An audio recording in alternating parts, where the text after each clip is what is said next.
Violetta de cpvp.fr et comme promis, aujourd'hui, je vais vous parler de l'émotion peur. Allons-y. La première chose qu'il faut savoir sur la peur, qui concerne d'ailleurs toutes les autres émotions, c'est que c'est un messager d'information. Mais quelle information? Dans le cas de la peur, il s'agit de l'information. Fais attention. De point de vue neurologique, ce qui se passe, c'est que notre cerveau, en se basant sur notre expérience passée, nous envoie ce message pour nous protéger. Je répète, en se basant sur notre expérience passée. Qu'est-ce que ça veut dire? Je vais vous donner un exemple, et d'ailleurs ça sera un exemple personnel pour vous montrer que nous aussi les psychologues, on est des êtres humains et on éprouve des émotions. Depuis que je me connais, j'ai peur de cette sensation de tomber. À chaque fois, quand je dois faire face à cette sensation, je transpire, il y a mon cœur qui bat très fort, je deviens toute blanche. Vous savez, tous les signes qui vont vous montrer que j'ai peur.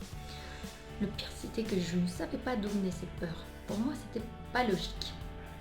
Alors, un beau jour, je me retrouve à discuter avec ma grand-mère qui m'explique que lorsque j'étais bébé, en me portant dans ses bras, elle est tombée avec moi. Et là, enfin, j'ai eu ma réponse. Je vous explique. Mon cerveau, il a enregistré que lorsque il y a cette sensation de tomber, ensuite il y a la douleur qui suit.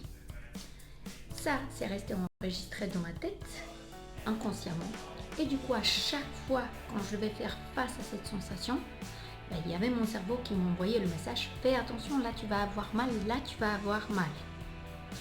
Une fois que j'ai compris comment l'enchaînement s'était fait, à partir de là, c'était beaucoup plus facile de trouver des manières pour canaliser ma peur. Mais les gens qui n'ont pas eu cette expérience n'ont pas à avoir peur de cette sensation. Ce qui m'amène à notre prochain point, notamment qu'il ne faut pas nier, il ne faut pas ignorer, il ne faut pas avoir honte de son émotion. Parce que sinon, ce qui va se passer, c'est que l'émotion, elle va monter en intensité jusqu'à vous submerger et là, vous serez sous le contrôle de celle-ci.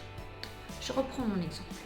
Lorsque j'allais à Disneyland, à la queue de Space Mountain, je regardais souvent les gens et je me disais « Mais tiens, regarde, tout le monde est content d'être là, il n'y a que toi qui as peur.